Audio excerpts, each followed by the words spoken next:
Hey everybody, welcome back to another video. I'm so glad that you are with us once again. And today we are going to be talking about rolling with God.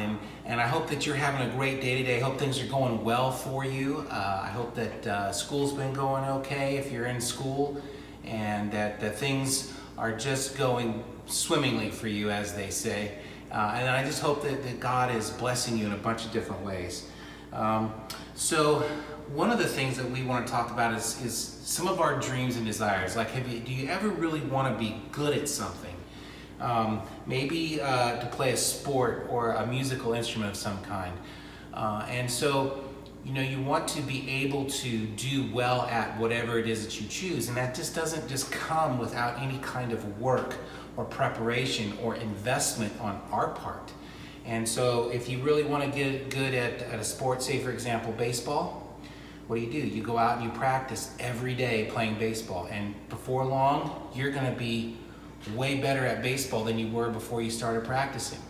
Or basketball, or lacrosse, or football, or soccer, or any sports you can think of. When you see professional athletes out on the field playing in their sport, what you see is a person who may be super talented and have natural athletic ability. That's something that you cannot teach. It's something that God blesses you with this extraordinary ability to play at the highest level. But the best elite athletes, the ones who are even better than the guys they're playing against, you know what else helps them is their investment into playing that particular sport. They work really, really hard. There was a wide receiver by the name of Jerry Rice who played for the San Francisco 49ers. And he went to a small college, and he was drafted by the 49ers and went on to play in several Super Bowls and win a lot of team accolades. They won a couple of Super Bowls with him.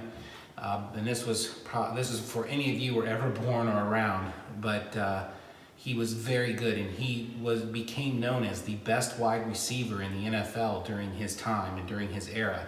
He was very, very good. He was very talented, and he could just make amazing catches. But one of the things that stood out most to the people that he played with and that he played against was his investment in working on his craft, working on his skills outside of the games. He just didn't rest on his talent and his ability. He worked really, really hard at being the best he could possibly be. And he broke many receiving records, most catches ever caught, most touchdowns ever caught, all kinds of records that for a long time stood. And only a few of his records have actually been broken by other receivers. The point with all of that is that he invested his time and his energy to be the best that he possibly could be. His talent got him to that place. His abilities got him to that place. But what made him stood out was his hard work and his effort and his investment into what he was trying to do. When you look at musicians, for example, and their ability to play amazingly on the piano or on the guitar or on the trumpet or on the drums, it's because they invest their time in learning that skill. It's not just their natural talent, it's also the effort that they put into it and the desire to be the best musician that they could possibly be. It's the same for us as believers. There's an old saying that goes, the more you put into something, the more you get out of it.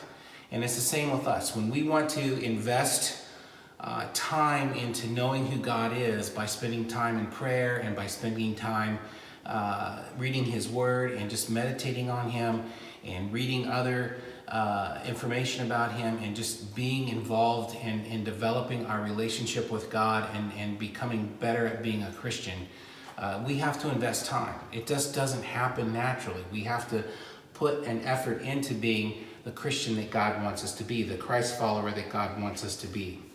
And so this idea of putting in something and getting out something kind of is why I have this displayed here today. We've got these 2 yardsticks, and then we've got these golf balls. And what we see is we have these 4 golf balls here. Now when I roll this golf ball, I'm just going to let it roll and its momentum carry it down the yardsticks. And when it hits here, what do you think is going to happen? Do you think all 4 balls are going to move significantly? Do you think 3 of them are, or 2 or 1? What do you think is going to happen?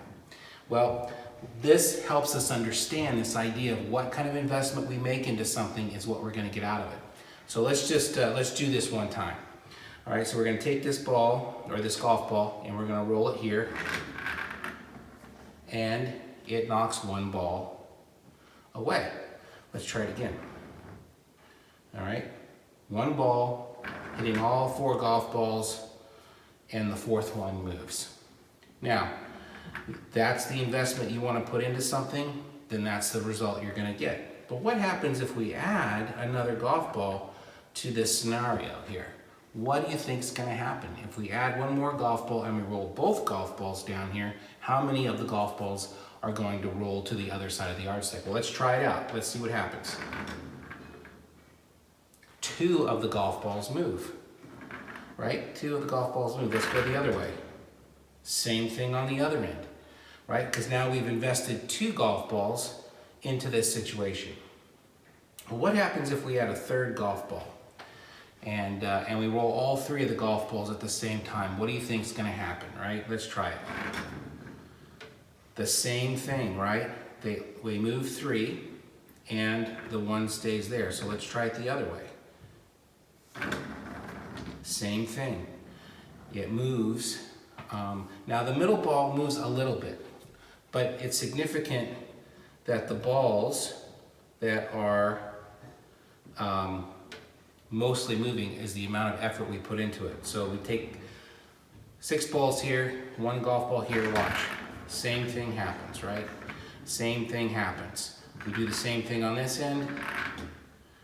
This was the ball that moves. But when we add more to the picture, and we add another ball in, and we consider these golf balls our investment into whatever it is we're going for. If it's to have a deeper life with Christ and to build up our relationship with Him, or is it to be an athlete or a musician or whatever other talent God has blessed you with, how much effort do we put in? So we do 2, we get 2 balls moving.